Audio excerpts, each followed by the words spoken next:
Саламатсызбы? Менин атым Акнөр. Мен конфликт жөнүндө маалымат бөлүшөм сиздер менен.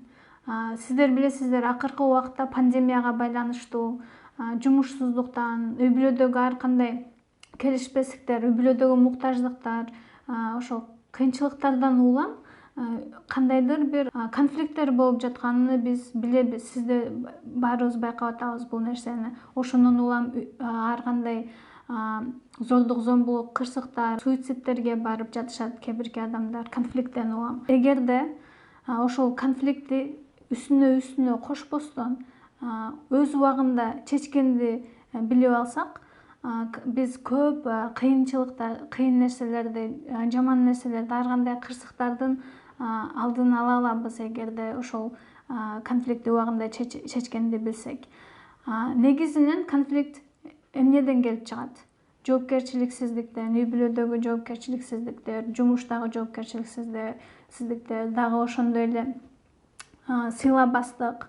Эгерде ошол башка адамдардан оору же сыйлабаган мамиле сезсек, ошондон улам дагы конфликттер келип чыгат. Ошондой эле адамдардын ар түрдүү карманган принциптери, мисалы үчүн бир адам кечигүү бул туура эмес деген принципти карманса, кээ биркилер бул принципти карманбайт. Анан кийин ар кандай түшүнүктөр, көз караштар болуп, мындан улам дагы конфликттер келип чыгат. Азыр сиздерге конфликт чечүүнүн эрежелерин айта кетем. Конфликт болгондон кийин, конфликт болуп атканда биринчи эреже болсо бул сиз тынчтанып алыңыз. Экинчи эреже болсо бул сезимдериңизди кыймыл-аракет, жүрүм-турум менен эмес, сөзүңүз менен айтыңыз. Эгерде сезимдериңиз аябай сизди күчтүү башкарып жатса, анда сиз элдешкенге даяр эмессиз. Ал эми экинчи эреже болсо, сиз өзүңүз аныктап алыңыз. Сизди эмне кыйнап жатат? Эгерде сизди эмне кыйнап жатканын өзүңүз билбесеңиз, анда бул кыйыныраак болот. Кийинки эреже болсо, бул ошол адам, экинчи тарап тынчтандыбы, ошону байкаңыз. Ал эгерде кайра эле башка нерсе менен бош эмес, тынч эмес болгон болсо, сезимдери күчтүү башкарып жаткан болсо, анда бул убакыт элдешүүгө туура эмес убакыт болот.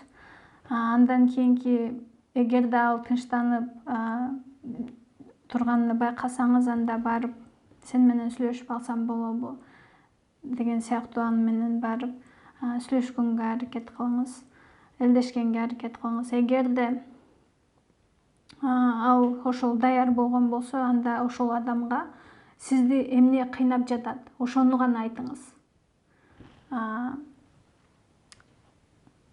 Мурунку болуп кеткен нерсени эмес, же болбосо ошол басынткан, кемсинткен, кыжырданткан, ачууланткан ошол сөздөрдү колдонбоңуз. Каргыш сөздөрдү колдонбоңуз. Андан кийинки эреже болсо, бул ал адамга чындыкты ачык айтыңыз.